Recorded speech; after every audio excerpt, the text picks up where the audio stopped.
High বন্ধুরা, আমার নতুন চ্যানেলে তোমাদের স্বাগতম জানাচ্ছি। বন্ধুরা, কয়েকদিন ধরে কোনো ভিডিও কিছুই দিতে পারছি না, শরীরটা ভালো নেই। স্নান টান করে এখন ঘরে আসলাম।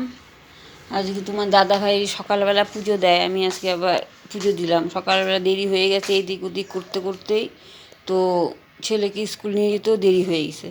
তারপর আমি বললাম যে পূজাটা তোমার দিতে হবে না, আমি দিব।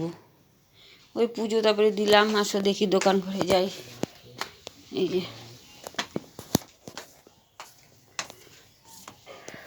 ঠাকুরের বাটাগুলো নামাইতে হবে।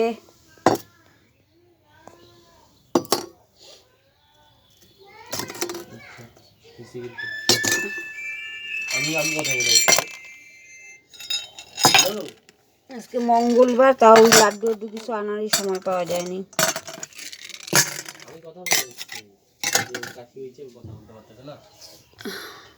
পূজা টুজা দেওয়া হয়ে গেছে। ফুল নেই, একদম ফুল নেই, একদম ফুল নেই। ফুল ছাড়াই পূজা দেওয়া হয়ে গেছে।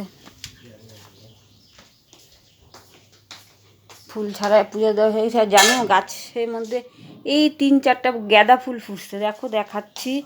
মানে খুব বড় বড় হয়েছে, তো ছিঁড়তে আর আমার ইচ্ছা করে না। সত্যি দেখো কি বড় বড় ফুল হয়েছে গাছে।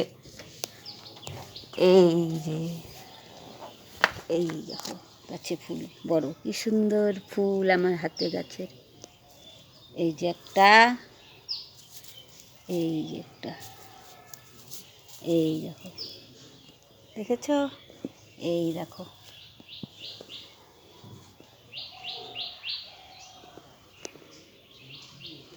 গুজু গুজু ফুল হয়েছে। এটা গুজু গুজু ফুল, দেখছো কি সুন্দর বড় ফুল হয়েছে।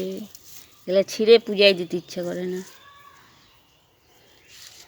এগুলো যখন একটু মজা মজা ভাব হয়ে যাবে, তখন তুলে তখন পূজা দিব, বুঝতে পারছো? চলো কাজ করি একটু, দেখো আমার সাথে আমি কি কাজ করছি। এই যে ঠাকুরের মুকুলদানাগুলো দিয়ে যে দিয়ে দিলাম এখানে। দুধটা জাল করে নিচ্ছি। কালকে বেগুন পোড়া দিয়েছিলাম রাত্রে, বেগুন পোড়া দেওয়াতে এই যে আদ উঠছে না ভালো করে, দেখো ভালো করে আদ উঠছে না। দুধটা জাল করে ফেলি, কখন দুধ দিয়ে গেছে।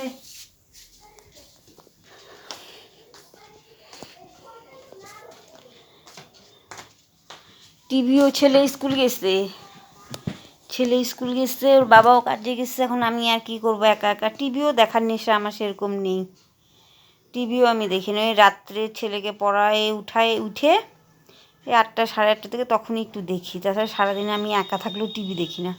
আমার তো মানে দোকান করতে করতে, সংসারে কাজ করতে করতে সময় কেটে যায়।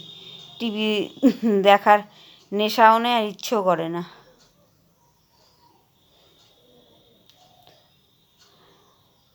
তাই স্নান হচ্ছে, অনেকক্ষণ হলো, দোকানে লোকজন আসছে, ওই দিচ্ছি, পূজাটাও দিলাম।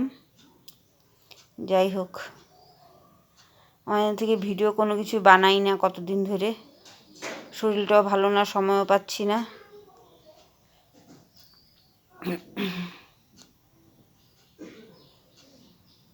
তোমরা কেমন আছো বন্ধুরা, কমেন্ট করে জানিও।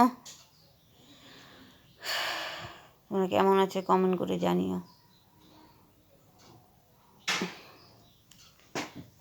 দুধটা ওদিকে বসিয়েছি, খেয়াল রাখতে লাগবে। আমার এক ঘরের মধ্যে রান্নাঘর, থাকার ঘর একটাই, আলাদা কোনো ঘর নেই আমার।